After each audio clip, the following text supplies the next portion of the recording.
Vamos a leer el Evangelio según San Mateo en el capítulo 4, versículos 12 al 23. Al enterarse Jesús de que habían arrestado a Juan, se retiró a Galilea. Dejando Nazaret, se estableció en Cafarnaúm, junto al mar, en el territorio de Zabulón y Neftalí, para que se cumpliera lo dicho por el profeta Isaías. Tierra de Zabulón y tierra de Neftalí, camino del mar al otro lado del Jordán, Galilea de los gentiles. El pueblo que habitaba en tinieblas vio una luz grande. A los que habitaban en tierra y sombras de muerte, una luz les brilló. Desde entonces comenzó Jesús a predicar diciendo: Conviértanse, porque está cerca el reino de los cielos. Paseando junto al mar de Galilea, vio a dos hermanos, a Simón llamado Pedro y a Andrés, que estaban echando la red en el mar, pues eran pescadores. Y les dijo: Vengan en pos de mí, y los haré pescadores de hombres. Inmediatamente dejaron las redes y le siguieron. Y pasando adelante vio a otros dos hermanos, a Santiago, hijo de Zebedeo, y a Juan, su hermano, que estaban en la barca restaurando las redes con Zebedeo, su padre, y los llamó. Inmediatamente dejaron la barca y a su padre y los siguieron. Jesús recorría toda Galilea, enseñando en sus sinagogas, proclamando el Evangelio del reino y curando toda enfermedad y toda dolencia en el pueblo. Palabra del Señor. Gloria a ti, Señor Jesús. La poderosa voz del desierto calla, pero una voz libre se eleva sobre el lago de Galilea. Un joven rabino, audaz, imprudente, sale a la luz sin miedo y va solo a enfrentarse a los problemas de frontera, de vida o de muerte, en la Galilea mestiza, crisol de pueblos. Leemos en esta ocasión el relato del comienzo del ministerio público de Jesús según la versión del evangelista Mateo. Y en la narrativa podemos distinguir cuatro partes. La primera, el contexto, capítulo 4, versículos 12 al 16, el querigma de Jesús, versículo 17, la llamada de los cuatro primeros discípulos, versículos 18 al 20, y luego una conclusión que hace un resumen, un sumario técnicamente, del ministerio de Jesús, versículo 23. Vamos por partes. El relato comienza con dos decisiones de Jesús. Primero se va del desierto a Galilea y luego traslada su residencia de Nazaret a Cafarnaúm, de las montañas de la Baja Galilea a un puerto pesquero en el lago de Galilea. Acababan de detener a Juan Bautista. Había ocurrido algo amenazante, pero en vez de asustarse y de volverse más cauto, lo que Jesús hace es todo lo contrario, salir abiertamente para relevar a Juan. Jesús abandona la familia, el hogar, el trabajo, deja Nazaret por Cafarnaúm y no se lleva nada, solo un anuncio, una proclamación. La decisión de mudarse a Cafarnaúm es estratégica. Según Mateo, está en la ruta del mar, uno de los caminos más frecuentados en Oriente por mercaderes y ejércitos, zona de contagio, de contaminación cultural y religiosa desde el punto de vista hebreo. Y Jesús elige este enclave como su base misionera. No es el monte Sión de los elegidos, sino la Cafarnaúm cosmopolita que acoge a todos. Hay una confusión en la Vía Maris y a la vez sombra, dice el profeta Isaías, que leemos en la primera lectura, como nuestra existencia, muchas veces confundida, como el corazón que muchas veces tiene sombra. y Jesús elige comenzar desde ahí. En principio, la Vía Maris, citada en el texto de Isaías 8:23 a 9:1, recordaba la ruta que conectaba a Egipto con Siria, inclusive hasta la Mesopotamia, bordeando primero la costa mediterránea. Pero luego, en la zona de Galilea, hacía una travesía, se desviaba en dirección de Damasco. Y pongámosle atención a ese detalle. Para el narrador de Mateo, esta vía del mar, como ya dije, es la que pasa por Cafarnaúm, dice el versículo 18. Zabulón y Neftalí están en esta zona, las tribus. Dos de las tribus situadas al norte y que habían sido deportadas a Siria 7 siglos antes de Cristo, cuando la ocupación en tiempos del primer Isaías. Esta región fue habitada, luego con inmigrantes, generando una mezcla étnica que le mereció el nombre de Curva de los Gentiles. Gelil Hagoyim se dice en hebreo, o sea, la Galilea. La región fue judaizada mucho después, en tiempos de los Macabeos, 2 siglos antes de Cristo, pero continuó caracterizada por una población mixta de hebreos y paganos.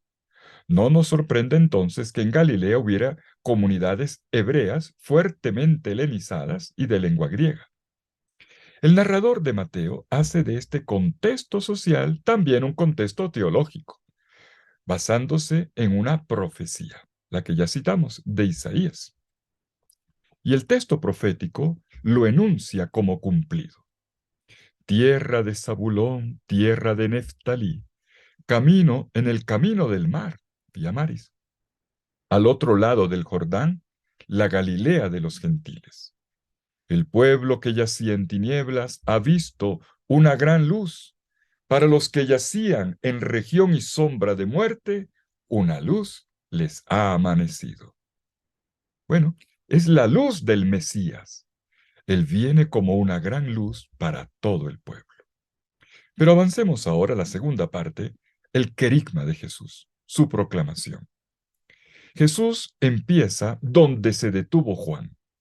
Dice el versículo 17, empezó a predicar y a decir, conviértanse porque el reino de los cielos está cerca. Pero notemos cómo introduce el narrador de Mateo el anuncio. Dice, desde entonces comenzó Jesús a predicar y decir. Esta frase marca un nuevo comienzo, pero que está unido a lo anterior. Y aquí se trata del comienzo del ministerio público de Jesús con el anuncio del reino. La misma expresión se va a usar de nuevo en 16:21 de este Evangelio de Mateo para marcar el comienzo de otra etapa narrativa del Evangelio, el de la predicción a los discípulos de la pasión que se aproxima. Bueno, con esta marca de nuevo comienzo, inicia la misión de Jesús. Y Jesús hace su anuncio fundamental, el querigma. Estamos ante las palabras inaugurales del Evangelio, generadoras de todo el resto del mensaje de Jesús. Y estas palabras generadoras son dos, conversión y reino. Son las mismas palabras que había utilizado ya antes Juan Bautista en el capítulo 3, versículo 2. Pero mientras Juan ponía el acento en la primera, conviértanse, Jesús lo hace con la segunda, el reino de Dios está cerca, porque Él es su realización. La primera palabra del querigma en la versión de Mateo es conviértanse, metanoiete en griego, que viene del griego metanoieo, cambiar de mentalidad o de visión. Y atención con esto. Conversión, antes que un cambio súbito de comportamiento equivocado, que también lo es ante todo una transformación que proviene de una nueva mentalidad, una nueva manera de entender a Dios, a sí mismo, a los que nos rodean, nuestro proyecto de vida y nuestra responsabilidad en el mundo en el que vivimos. Nuestras acciones tienen una raíz y todo comienza ahí. Se trata de un ver, de un pensar y de un vivir bajo otra luz, una nueva luz. Pero hay más en esta realidad de la conversión. El animal nace de una vez por todas. Los seres humanos, en cambio, nunca terminamos de nacer, no del todo al menos, y tenemos que afrontar el reto de generarnos de nuevo. Los seres humanos no terminamos nunca de estar listos, como dice el poeta Rainer María Rilke. Solo se convierte quien tiene esperanza. La esperanza es esa hambre de completar lo que llevamos dentro en forma germinal. Es hambre de nacer, vivir naciendo, llegando a más luz. Estamos ante algo maravilloso. Imaginaba la conversión como una penitencia del pasado, como una condición impuesta por Dios para el perdón. Pensaba encontrar a Dios como resultado y recompensa de mi compromiso, pero no. El Dios que anuncia a Jesús no es uno que da a cambio de prestaciones. ¡Qué buena noticia! ¡Qué gran noticia! Jesús viene a revelarnos que el movimiento es exactamente el contrario. Es Él quien me encuentra, quien me une a Él, quien me habita. Y gratis. Esto es pura gracia. Y por supuesto, claro, requerirá de mi compromiso, de mi esfuerzo, de mi respuesta, claro que sí. Pero lo grande es que primero, que antes de hacer cualquier cosa, antes de que yo sea bueno, Él viene a mí. Es Él quien me hace bueno. Y entonces cambio mi vida, cambio de luz, cambio mi forma de entender las cosas. Metanoia. La conversión no es la causa, sino precisamente el efecto de mi noche tocada por la alegría de la luz. Tomo aquí las palabras de la filósofa española María Zambrano. La segunda palabra es reino. La primera, conversión. La segunda, reino. En realidad, se trata del reinar de Dios. Mateo prefiere decir reino de los cielos, dada su sensibilidad hebrea que evita pronunciar el nombre de Dios. Y este reinar de Dios es una realidad y una acción que le pertenece a Dios, pero que está destinada a nosotros. Se trata de una potencia irresistible de Dios que es más fuerte que el mal, que desdibuja, que desfigura la belleza de lo creado y que mata la realización, esa vocación de vida plena que todos llevamos impresa. El reino de Dios es poder, pero al mismo tiempo es esa delicadeza de quien sabe entrar en las fibras de lo humano, un Dios que pone vidas en pie. Es potencia y es delicadeza. Es victoria sobre el mal y es fecundidad que hace despegar la vida en sintonía con el proyecto del Padre. Y Jesús no nos va a dar definiciones del reino. Lo expondrá, sí, pero en parábolas y en sus mismas acciones. Con imágenes, él dirá que este mundo lleva en su seno otro mundo. Esta vida tiene a un Dios dentro, una luz dentro, una fuerza que penetra en la trama secreta de la historia, que circula en las cosas, que las empuja hacia arriba como semilla, como levadura. Y esto es lo que viene en el anuncio de Jesús, en su evangelio. El anuncio es que este reinar de Dios está cerca, al alcance, a la mano, a mi disposición.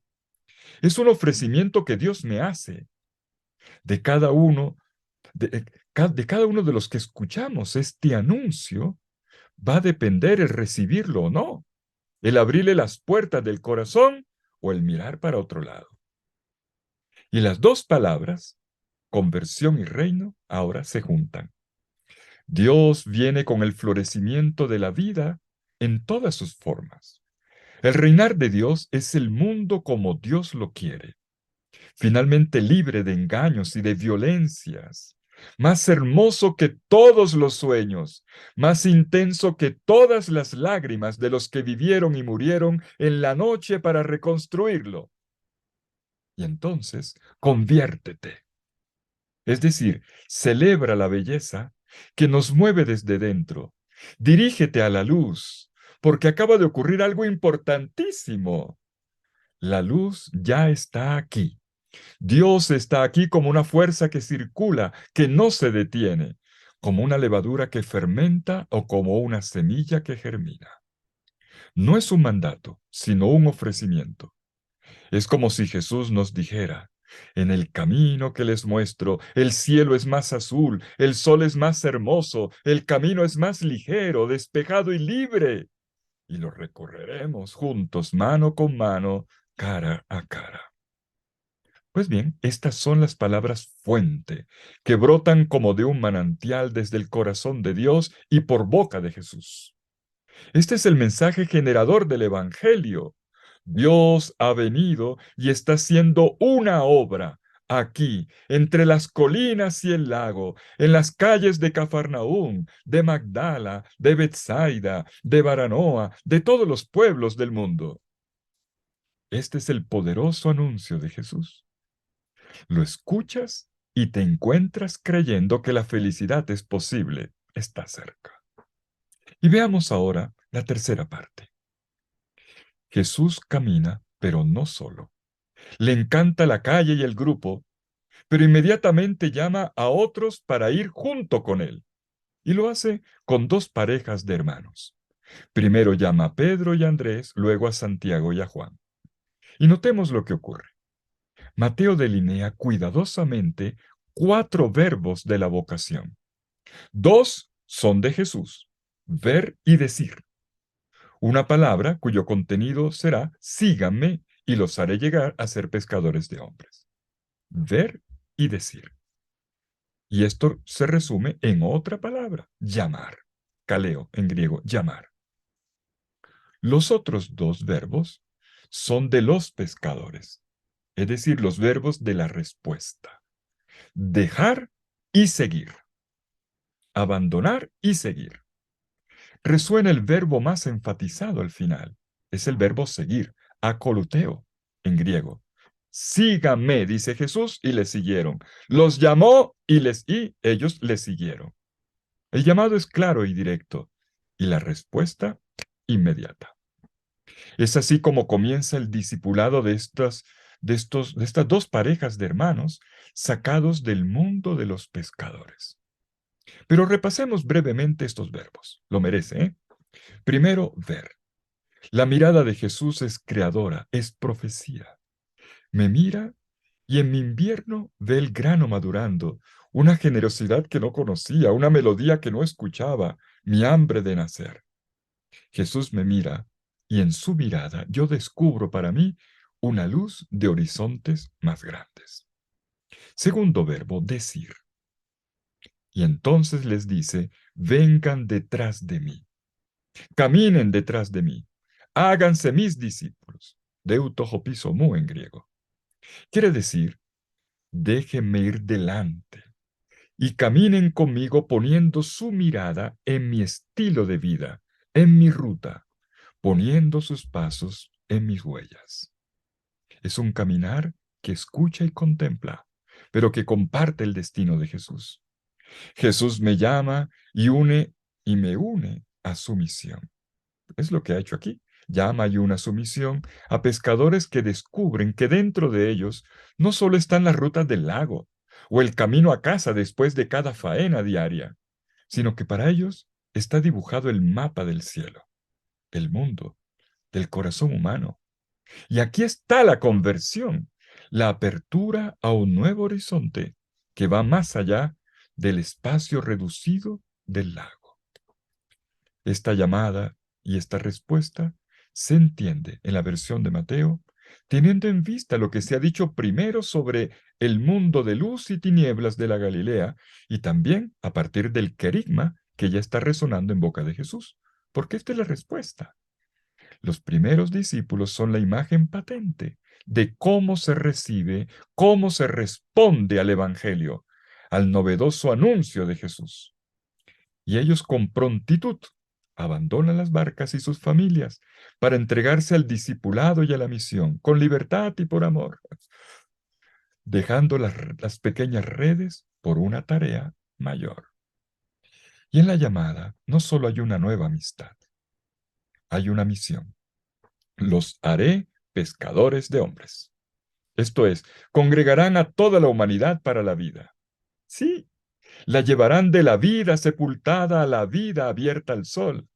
Responderán a su sed de libertad, de amor, y con ustedes descubrirán esa dicha plena que solo Dios nos puede dar. Y la conclusión del pasaje es un resumen fascinante, fascinante de la vida de Jesús. Leamos el versículo 23. Recorría Jesús toda la Galilea enseñando en las sinagogas, predicando el evangelio del reino y curando toda enfermedad y dolencia del pueblo. Jesús termina con esta anotación del narrador que da cuenta del despliegue de la misión de Jesús, quien está ahora acompañado de discípulos. Jesús va al encuentro de la gente, camina en sus estradas, entra en contacto con cada persona y con las situaciones de la vida ordinaria, muchas veces tan maltratada. Y tenemos aquí el efecto del anuncio del reino.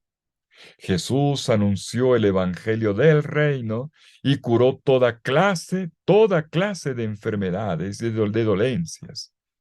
Por donde pasa Jesús, va quedando un halo de sanación y de esperanza, de restauración. Jesús retoma las partes frágiles y débiles de cada persona, las trabaja, las restaura, las restituye a la vida. El reino de Dios alcanza la totalidad de cada ser humano. Bueno, este es el Evangelio de hoy. ¿Y cuál es la lección? Creo que ya tenemos suficiente. Pero permítame hacer una anotación complementaria. Los 4 pescadores quedaron seducidos y desde aquel día comenzaron una vida nueva. Y por eso quisiera terminar con una pregunta. ¿Qué les faltaba a los 4 pescadores que quedaron convencidos de abandonar los botes y las redes y fueron capaces de arriesgarse a perder el corazón detrás de ese joven rabí que apenas comenzaban a conocer? Tenían trabajo. De hecho, una pequeña empresa pesquera de familia.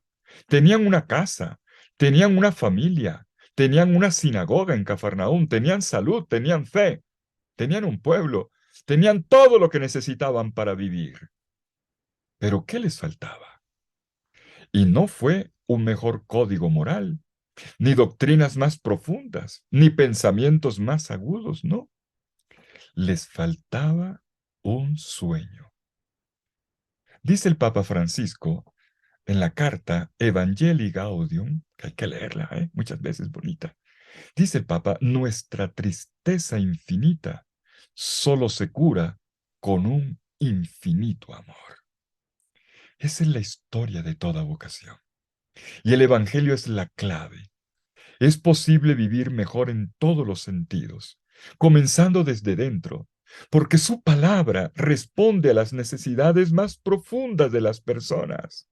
Eso es la palabra. Y mucho más hay que recordarlo en este domingo de la palabra de Dios.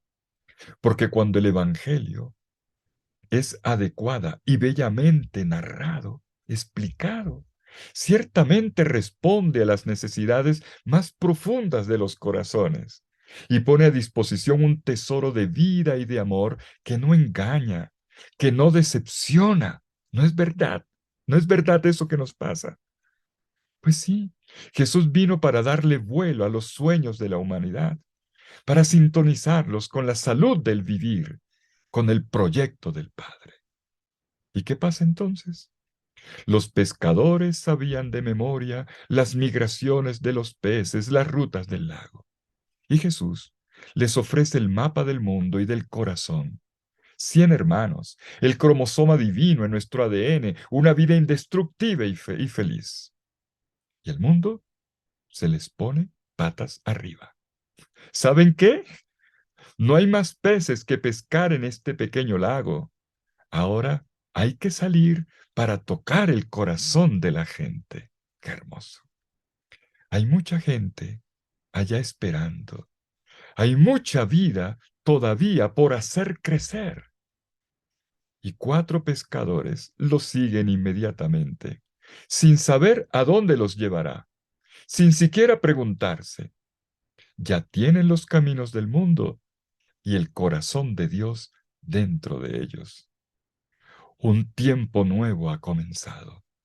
Jesús camina por toda Galilea y anuncia la buena nueva. Camina y sana la vida. La buena noticia es que Dios camina contigo, incondicionalmente, para sanar todo mal, para sanar las heridas que te ha hecho la vida y también tus errores de amor. Dios está contigo y sana. Dios está contigo con amor, porque lo único que cura la vida es el amor. Este es el Evangelio de Jesús. Dios contigo con amor. Y yo respondo a tu querigma, a tu anuncio, amado Jesús. Te seguiré. Te seguiré porque no dejas más que luz, porque solo me interesa un Dios que haga florecer la vida.